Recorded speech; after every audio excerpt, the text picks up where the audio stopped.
हम कार्मिक रिलेशन से बाहर कैसे निकलें। ठीक है, ये कई बार क्वेश्चन होता है।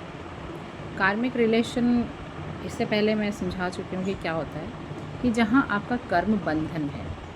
ठीक है, कर्म बंधन क्या है कि आपको किसी एक पर्टिकुलर रास्ते पर जाना है, आप वहाँ नहीं चलोगे तब आपको कार्मिक टोकेंगे कि आपको ऐसे नहीं ऐसे करना है, वो अपने हिसाब से करेंगे। ठीक है, तो आप उन चीज़ों से परेशान हो जाओगे। लेकिन जो टॉक्सिक रिलेशनशिप्स होते हैं वो कई बार बहुत ज़्यादा टॉक्सिक होते हैं।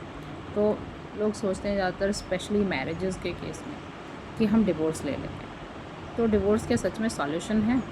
नहीं, सॉल्यूशन इसलिए नहीं है क्योंकि कर्मा आपका खुद का है। ठीक है,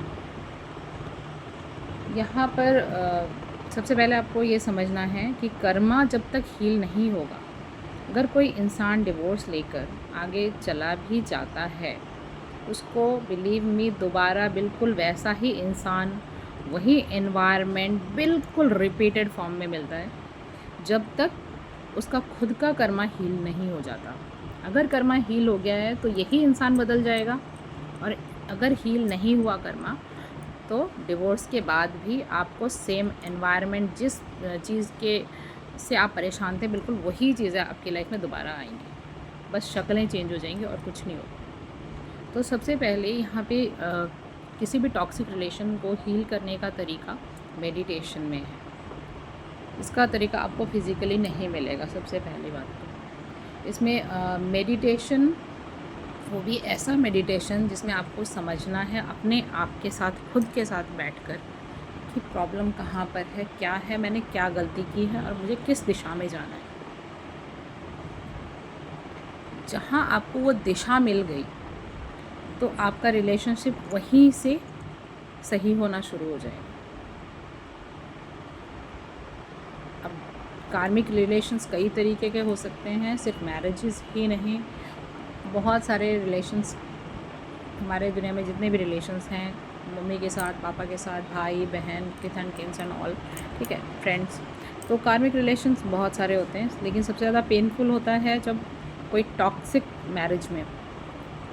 तो आई प्रेफर कि वो, अगर कोई परेशान है अपने टॉक्सिक मैरिज से, वो मेडिटेशन में बैठे। सबसे पहले कुछ नहीं करना है, इसमें कोई नियम कानून, अगर आपको कुछ भी नहीं पता, बस अपने चुपचाप आंखें बंद करके बैठ जाओ। उसके बाद आपके मन में जितने भी विचार आए उनको आने दो, जितने विचार आए उनको आने दो। ठीक है, और वो विचार जैसे आएंगे, ज़्यादातर स्टार्टिंग में जब मेडिटेशन करते हैं तो आँखों से आंसू आएंगे, उन्हीं जो क्लींजिंग आपकी होगी आँखों के आंसुओं के द्वारा ही स्टार्टिंग में होती है। उसके बाद धीरे धीरे आप जब रियल में मेडिटेट करोगे, आप खुद के सेल्फ के साथ जुड़ोगे, आपकी स्पिरिचुअल अवेकनिंग स्टार्ट होगी। ठीक है, अवेकनिंग का मतलब होता है कि अपने आप को अंदर से जगाना, कि मेरी सोल को क्या चाहिए, मैं कहाँ मैं गलत हूँ, क्या कर रही हूँ मैं।